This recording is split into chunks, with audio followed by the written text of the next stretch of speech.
हजरत मूसा अलैहिस्सलाम भाग 3। मिस्र में दाखिला। फ़िरौन के दरबार में हक की दावत। हजरत हारून का किरदार। फ़िरौन का रद्द-ए-अमल प्रतिक्रिया। हामान। फ़िरौन के दरबार में मुजाहरा।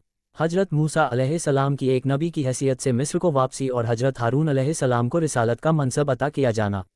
मिस्र में दाखिला। जब हजरत मूसा अलैहिस्सलाम नबूवत के मनसब से सरफराज होकर कलाम रब्बानी से फैज़याब बनकर और दावत और हक़ की तबलीग में कामयाबी व कामरानी की खुशखबरी पाकर मुक़द्दस वादी से उतरे तो अपनी बीवी के पास पहुँचे जो वादी के सामने जंगल में उनके इंतजार में रास्ता देख रही थीं। उनको लिया और यहीं से हुक्म इलाही की तामील के लिए मिस्र रवाना हो गए। मंजिलें तय करते हुए जब मिस्र पहुँचे तो रात हो गई थी। खामोशी के साथ मिस्र में दाखिल होकर अपने मकान पहुँचे, अंदर दाखिल हुए और माँ के सामने एक मुसाफिर की हैसियत में जाहिर हुए। ये बनी इज़राइल में मेहमानवाज घर था। हजरत मूसा अलैहिस्सलाम की खूब खातिर मदारत की गई। इसी बीच उनके बड़े भाई हजरत हारून आ पहुँचे। यहाँ पहुँचने से पहले ही हारून को अल्लाह की तरफ से रिसालत का मनसब दिया जा चुका था, इसलिए उनको वह्य के ज़रिए हजरत मूसा अलैहिस्सलाम का सारा किस्सा बता दिया गया था। वह भाई से आकर लिपट गए और फिर उनके घर वालों को घर के अंदर ले गए और माँ को सारा हाल सुनाया। तब सब खानदान के लोग आपस में गले मिले और बिछड़े हुए भाई एक दूसरे की बीती जिंदगी के हालात से वाकिफ हुए और माँ की दोनों आंखों ने ठंडक हासिल की। फ़िरौन के दरबार में हक की दावत। बहरहाल हजरत मूसा अलैहिस्सलाम व हजरत हारून अलैहिस्सलाम के दरमियान जब मुलाकात और बातचीत का सिलसिला खत्म हुआ तो अब दोनों ने तय किया कि अल्लाह का हुक्म पहुँचाने के लिए फ़िरौन के पास चलना और उसको अल्लाह का पैगाम सुनाना चाहिए।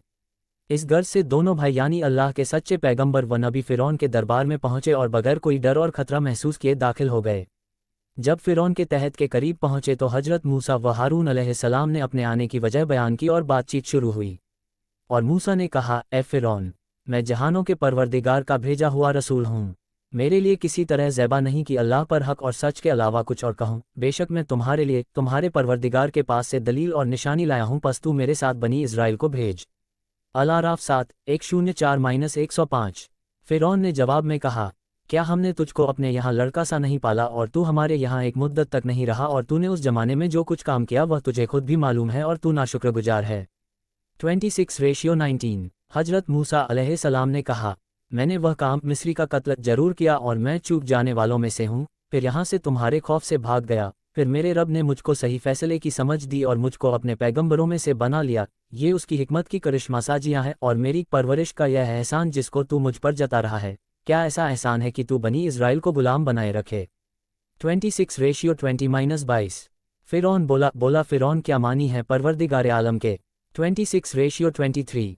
हजरत मूसा अलैहिस्सलाम ने फरमाया, रब्बुल आलमीन वह हस्ती है जिसके रब होने के असर से तेरा और तेरे बाप का वजूद भी खाली नहीं है, यानी जिस वक्त तू वजूद में न आया था तो तुझको पैदा किया और तेरी तरबियत की और इसी तरह वह तुझसे पहले तेरे बाप दादा को आलम वजूद में लाया और उनको अपने रब होने से नवाजा।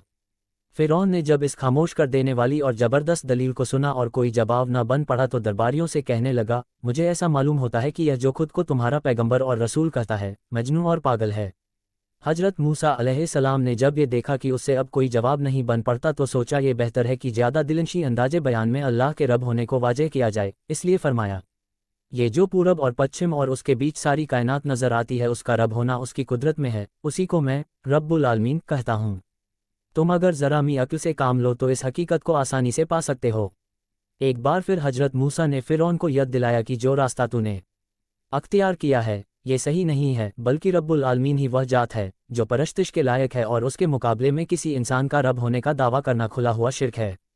ए फ़िरौन, तू इससे बाज़ आ, क्योंकि उस हस्ती ने जिसको मैं रब्बुल आलमीन कह रहा हूँ हम पर यह वही उतारी है कि जो आदमी हक़ के इस कौल की खिलाफवर्जी करेगा, झल्लाएगा और उससे मुंह मोड़ेगा, वह अल्लाह के अजाब का हकदार ठहरेगा। जो कोई सरताबी करे तो हम पर वही उतर चुकी कि उसके लिए अनाब का प्याम है। तहा रात के 8:48। फ़िरौन ने फिर वही सवाल दोहराया, अगर ऐसा ही है तो बतलाओ तुम्हारा परवरदिगार कौन है। तहा रात के 8:49। मूसा ने कहा, हमारा परवरदिगार वह है जिसने हर चीज़ को उसका वजूद बख्शा और उस पर जिंदगी व मल की राह खोल दी। तहा रात के 8:50। फिर उनका क्या हाल होता है जो पिछले ज़मानों में गुजर चुके। तहा रात के 8:51। मूसा ने कहा, इस बात का इल्म मेरे परवरदिगार के पास नविश्ते में है, मेरा परवरदिगार ऐसा नहीं कि खोया जाए या भूल में पड़ जाए, वह परवरदिगार जिसने तुम्हारे लिए ज़मीन बिछौने की तरह बिछा दी, चलने फिरने के लिए उसमें राहें निकाल दी, आसमान से पानी बरसाया, उसकी सिंचाई से हर तरह की वनस्पति के जोड़े पैदा कर दिए, खुद भी खाओ और मवेशी भी चराओ। इस बात में अक्ल वालों के लिए कैसी खुली निशानियां हैं। उसने इस जमीन से तुम्हें पैदा किया, उसी में लौटना है और फिर उसी से दूसरी बार उठाए जाओगे। ताहा रात के 8:52 स्टोरी ऑफ हज़रत हारून अलैहिस्सलाम इन हिंदी। हज़रत हारून का किरदार। तफसीर के उलेमा लिखते हैं कि फ़िरौन और मूसा के इन मुकालमों में हज़रत हारून अलैहिस्सलाम दोनों के दरमियान तर्जुमान होते और हज़रत मूसा अलैहिस्सलाम की दलीलों और सबूतों को बड़े ही असरदार अंदाज के साथ अदा फरमाते थे। फ़िरौन का रद्द-ए-अमल प्रतिक्रिया। अलग अलग मजलिसों में बातचीत का ये सिलसिला जारी रहा और फ़िरौन ने बहस के सिलसिले को ख़त्म करने के लिए दूसरे तरीके अख्तियार किए।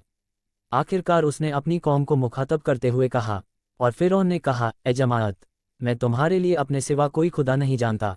कसस 28:38। और फिर अपने वजीर मुशीर को हुक्म दिया, ए हामान, मेरे लिए एक बुलंद इमारत तैयार कर ताकि मैं आसमानों की बुलंदियों और उनके जरियों तक दस्तरस हासिल कर सकूं और इस तरह मूसा के खुदा का हाल मालूम कर सकूं, और मैं तो उसको झूठा समझता हूं। 40:36-37। हामान के बारे में कुरान ने साफ नहीं किया कि यह शख्सियत का नाम है या ओहदे और मनसब का, और न उसने इस पर रोशनी डाली कि हामान ने इमारत तैयार कराई या नहीं। तौरात भी इस बारे में खामोश है। फ़िरौन के दरबार में मुजाहरा। गरज फ़िरौन का खदशा बढ़ता ही रहा और नौबत यहाँ तक पहुँची कि फ़िरौन ने कहा, अगर तूने मेरे सिवा किसी को माबूद बनाया तो मैं तुझे जरूर कत्ल कर दूंगा। 26:29। मूसा ने कहा, अगरचे मैं तेरे पास जाहिर निशान लाया हूँ तब भी। 26:30। फ़िरौन ने कहा, अगर तू सच्चा है तो वह निशान दिखा। 26:31। हज़रत मूसा अलैहिस्सलाम आगे बढ़े और भरे दरबार में फ़िरौन के सामने अपनी लाठी को ज़मीन पर डाला।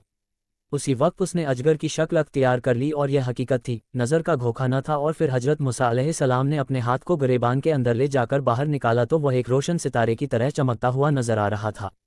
ये दूसरी निशानी और दूसरा मोजज़ा था। फ़िरौन के दरबारियों ने जब इस तरह एक इजरायली के हाथों अपनी कौम और अपने बादशाह की हार को देखा तो तिलमिला उठे और कहने लगे, बेशक ये बहुत बड़ा माहिर जादूगर है और उसने ये सब ढोंग इसलिए रचाया है कि तुम पर गालिब आकर तुमको तुम्हारी सरजमीन मिस्र से बाहर निकाल दे। इसलिए अब हमको सोचना है कि उसके बारे में क्या होना चाहिए। आखिर फ़िरौन और फ़िरौनियों के आपसी मशवरे से ये तय पाया कि फ़िलहाल तो इसको और हारून को मोहलत दो और इस मुद्दत में पूरे राज्य से माहिर जादूगरों को राजधानी में जमा करो और फिर मूसा का मुकाबला कराओ। यह हार खा जाएगा और इसके तमाम इरादे खाक में मिल जाएंगे। तब फ़िरौन ने हज़रत मूसा अलैहिस्सलाम से कहा, मूसा, हम समझ गए कि तू इस हीले से हमको मिस्र की धरती से बेदखल करना चाहता है, इसलिए तेरा इलाज अब इसके सिवा कुछ नहीं कि बड़े बड़े माहिर जादूगरों को जमा करके तुझको हार दिला दी जाए। अब तेरे और हमारे दरमियान मुकाबले के दिन का समझौता होना चाहिए और फिर न हम उससे टालेंगे और न तुम वादा खिलाफी करना। हज़रत मूसा अलैहिस्सलाम ने फरमाया कि इस काम के लिए सबसे बेहतर वक्त यौमुजीना, जश्न का दिन है। उस दिन सूरज बुलंद होने पर हम सबको मौजूद होना चाहिए। नोट: मिस्रियों की ईद का दिन जो वफ़ाउन्नल के नाम से मशहूर है क्योंकि उनके यहाँ तमाम ईदों में सबसे बड़ी ईद का दिन यही था।